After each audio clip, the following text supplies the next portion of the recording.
সিলেটের ভোলাগঞ্জ থেকে সাদা পাথর লুটেরাদের খোঁজ শুরু করেছে দুর্নীতি দমন কমিশন দুদক। এ ঘটনার সঙ্গে প্রশাসনের কেউ জড়িত কিনা তাও খতিয়ে দেখবে সংস্থাটি। ভারতের মেঘালয় রাজ্যের খাসিয়া জয়ন্তী পাহাড়ের পাদদেশে ধলাই নদীর উৎসমুখী অংশটি মূলত সাদা পাথর পর্যটন কেন্দ্র হিসেবে পরিচিত। সিলেটের ভোলাগঞ্জ পাথর কোয়ারিও এই সাদা পাথর এলাকার পাশে।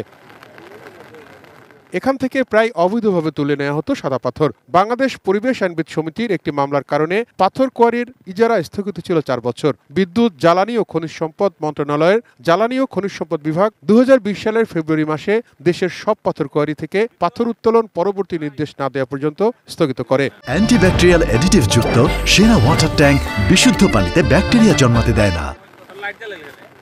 তবে 5 আগস্টের পর সুযোগ সন্ধানীরা সিলেটের ভোলাগঞ্জ পর্যটন কেন্দ্র থেকে সাদা পাথর নির্বিচারে লুটপাট শুরু করে। এই পর্যটন কেন্দ্রটি এখন শূন্য, বিবর্ণ, হতশ্রী অবস্থা। এটা একটা পর্যটন স্পট, আর এটা তো আসলে দেশের সম্পদ, রাষ্ট্রীয় সম্পদ। এটা সরকারি নির্দেশনার বাইরে অথবা রাষ্ট্রীয় সম্পদ এভাবে লুট হতে পারে না। এর প্রেক্ষিতেই কমিশন সিদ্ধান্ত নিয়েছেন এই বিষয়টা দেখার জন্য। বুধবার ভোলাগঞ্জে লুটপাট হওয়া পাথরের ব্যাপারে খোঁজ নিতে যায় দুর্নীতি দমন কমিশনের 9 সদস্যের টিম। হ্যাঁ, পাথর লুটের ঘটনা ঘটছে এবং ব্যাপক আকারেই লুট হয়েছে। তারপরেও কারা এই লুটের সাথে জড়িত সেগুলো তো বের করা দরকার। এ বিষয় নিয়ে দ্রুতই অনুসন্ধান কমিটি গঠন করা হবে বলে জানিয়েছে দুদক সূত্র। Towhid সুরভ, ATN news, Dhaka.